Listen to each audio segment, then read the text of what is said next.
subject ng first and second Peter. Ang subject sa first Peter is morning nasa Peter na to. Sa Peter, it is a Christian life under the government of God. So now we are Christians, my God. Amen. What is Christian, my God? This is a human life mingled With the divine life. mingled with the life of Christ. Christ. That's why in 1 Peter chapter 1 verse 17, atong makita diya minsan, katong mga pagsulay daw sa pagsusunod ni minsan. For it is time for the judgment to begin from the house of God. Next is first from us, and then it will be the end of those who disobey the gospel of God. Minsan, dili pwede yun, isang masalaman na pagsusunod minsan. Dili pwede. Kaya dili mo yan nakakot isang katigol, minsan, dili pwede. Dili na ako sa pwede disiplinahon minsan. But because we are the church, which is the house of the living God, then thereby we have to pass on God's judgment to minsan. So nga naman, kinahanglan mo ang build-up disiplinahon minsan. Because God is clearing the universe today. Amen. Hindi siya gusto madunay ang righteousness sa iyang panimalay. Bisan kita, Maison, hindi kita gusto na, Maison. Busa, sa pag hinabi, Maison, ni Brother Lee, kay Watchman Lee, Maison, sa first, sa Matthew, ang pinaka-subject daw ito, mao ang binghalian sa Diyos. Right? Kaya sa Marcos, mao ang pag-alagad sa Diyos. Kunya, ang sa Lucas Maison, mao ang salvation, no? Nagtubsanan sa Diyos nga ay pagkaluwasan sa Diyos Maison. Pagluwas ka na ito Maison. Kunya, sa Juan Maison, it is the manner of the multiplication of life. Pero sa istorya na niya Maison kay Watchman Lee, nakulatan kayo siya. Kay istorya niya, brother, ano sa may subject kami? Subject sa first o second Peter. Wala duha, straightforward Maison, yan i-declare. It is God's government. Amen. Karon Maison, dili ta matingalang ano man na nagkasuano na ko. Mura naman hinuon o daghan kay tunog niya akong dalian. Pantong katoliko ko ito muna, ikan mo katoliko. Ayahay magkay ko, no? Iniglimit diri. Na nagkasuano na ko, iniglimit diri. Pero kaso sa sulod. Inigbuhat to ginanay, mura man o dunay tingog sa sulod. Ano man because we are comprises the house of God. Amen. Kaya niining panimalay, ayaw yung ingon executed ka. Kaya ingon naman yun sa atong morning revival.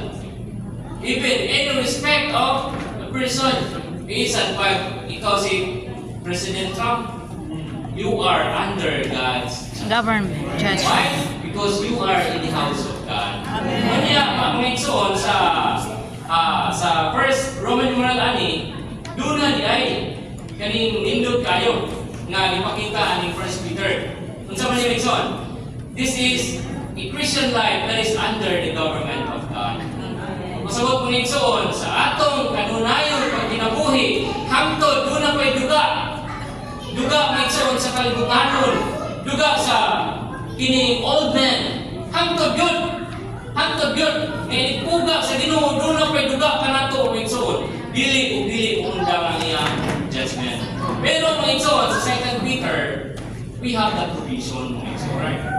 Let me read mention para nito kay actually entrada ra ta pero dili ko kapugong mention kay debate ko na ko ni entrada ra ta gamay ra ta kayo ko ang share kay open ra mo no nga sila ko mention pili na ko share na layo sa 2 Peter 1:4 ingon din kay una di ba ato sa God's government di ba then sa 2 Peter ipakitaan ta na provision what is this mention 2 Peter 1:4 it says through which He has granted to us ito na di ay siya David ka na ito, Mixon.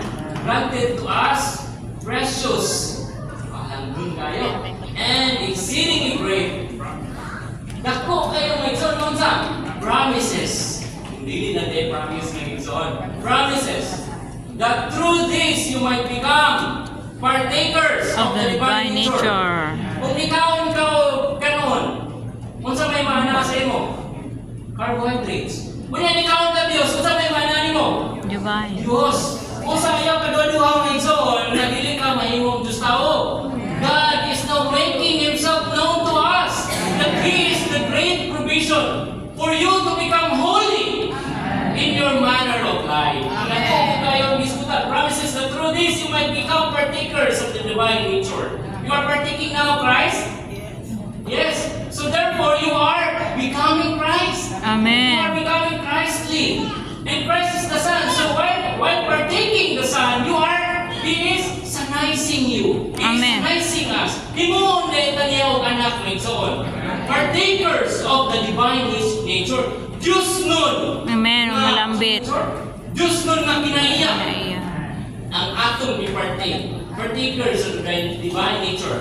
Having escaped from the corruption which is in the world by us. So what pasabot mo isuon? This is very great. O wa ni gipanudlo mo isuon sa akong naalian nga grupo.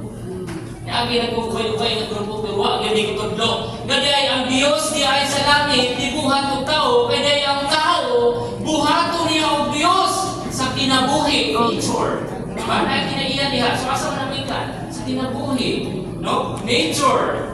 Life and nature. Pero ayaw pag ingon nga mahimo kang Dios by the Godhead. Nature in life and in nature, but not In the never Godhead. and ever in the Godhead mga Igsoon. Therefore mga Igsoon sa 1 Peter ipakita niya mabisan pa unta o niaagi ta niining fiery ordeals mga Igsoon. Nagbaga ng mga paglutos, nagbaga ng mga pagdisiplina kanato dili unta tama kana bang dili na ta, mo straight back na ta. Mo ayaw na ta, mo surrender na ta. No. Why? Because in 2 Peter, He is creating us the same as He is in life and nature, but not in the Godhead. That's why in Romans 1:2, the preciousness of Peter's writing is that kini kuno Christian life and the government of God go together as a pair. Kung pasabot mo itoon, the church life today is also the government of God. Muna nga, makita na ito kanino na elder, ayaw din ko ingon nga daghan man ikapag, tutukin na ninyo may son kung nagkapaminaw mo kay Brother Manuel, anak yun. Why? Because you are against the deputy authority in the church. He is exercising his government in the church and you are against it. Against the deputy authority, the delegated ones in the church. Yung pas good. Busa, amen lang daw. Amen. Anawag na wala tayo kasing-kasing ng amen sa iyong arrangement. Nakita ko yun, brother. Ikaw, bukas. Marami ko kayo ng pagkulang kayo sa pagkulang na kayo ng mensahe. Bukas kayo ng reward. Pero dili pwede. Ano man, because we are under God's government. Which is, today may igsoon, ang pinaka-focus, bisan pag may ngunta. Sa 1 Peter, 2 Peter, the subject is the government of God, but that is not the focus, mga igsoon. Why? Because the central focus and the basic structure of the book of 1 and 2 Peter is to bring us into the enjoyment of the triune God. Amen. That doon ka dito sa pag-enjoy sa tuluos sa Diyos. Amen. Sa pag-iyon sa tagatos, may igsoon, tanadi ay para mabalik na sa Diyos. Kasama bitaw ta dugay na natong nadungog mga igsoon ang mensahe ng muratag isda nga dunay kawil sa atong mga baba. Nitlayo-layo na ganita bitag-bitaron biya butas Ginoo. Nitbitar biya sakit biya kuna no. May kawil sa atong baba. Sakit biya na. That is the love of God. Kaya kung wala ko pukto na niya ay pasagdan kayo eh. Diba? But then we are precious in the eyes of God. Therefore, He keeps on kanang transform us.